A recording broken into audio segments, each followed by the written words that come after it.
Hi everyone, and welcome back to the virtual classroom where we look, listen and learn together. I have a book here today. It's called Plastic, Past, Present and Future, and it's by Unju Kim and Jiwon Lee. They've got a lot of information in here about plastic they've gathered together. I have a page here that has some animals on it. You might like to have a look at this page in here.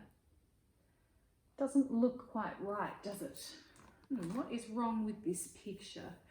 Let me see. Oh, well, there's beautiful rocks and a beautiful blue sea, and there are some beautiful animals, but I can see a toothbrush, I can see a coffee cup, a plastic bottle. Those things don't look quite right. Don't think a plastic bag is meant to be on the beach. It says plastic pollution has a devastating effect on sea animals. It's not the right place to have plastic, is it? Sea turtles eat plastic bags when they think it's jellyfish. Oh dear, and sea lions become tangled. Some of the rubbish also injures some of the animals, and then they can't feed properly. Some of the stomachs of these animals are full of plastic. It's not a very good way to be, is it? We need to try and reduce the amount of plastic that we have in our lives. We need to try and tell people this message to try and reduce their amount of plastic too. I have a special jar here, and I collected this jar and I've reused this jar. This jar once had coffee in it. That's a way of recycling or repurposing things. I'm going to make a mindfulness sort of music jar using some plastics that we might have seen in that book, but also some beautiful sea glass that was once a glass bottle that actually I found on the beach that's been washed up, that I've collected.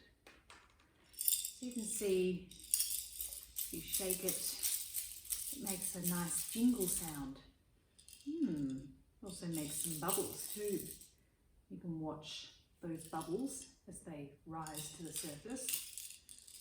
I'm going to put in my jar maybe even a little bit of blue colouring so that it looks a little bit like the ocean. So I do a tiny little drop. I'm going to show you. Into the jar goes the blue colouring. Oh, you can see it sort of forming a plume there, sinking to the bottom. Watch that as it goes down. Unfortunately, in my mindfulness jar is going some yogurt lids. Oh dear.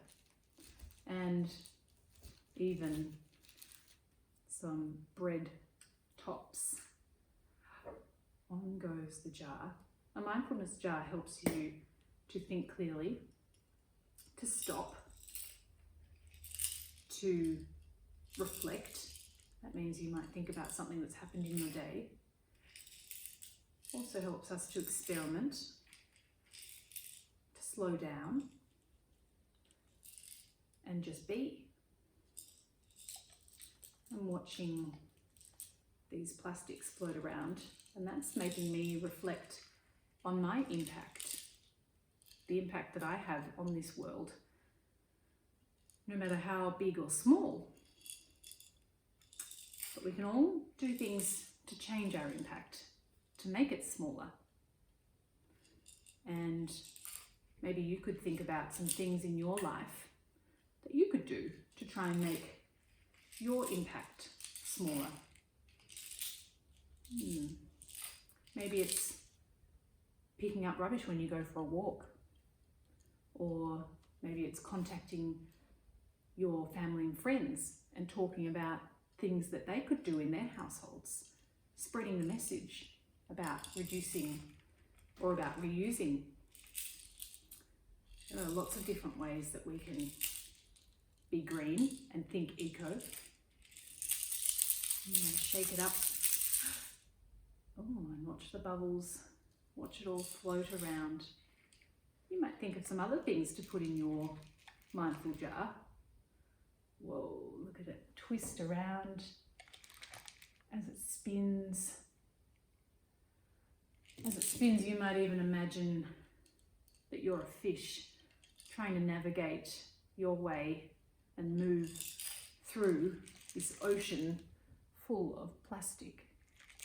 Doesn't look like a very good place to be, does it?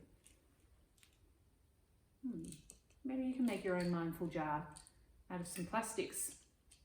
You might give it to a friend to remind them of their impact. Try and reduce your impact too.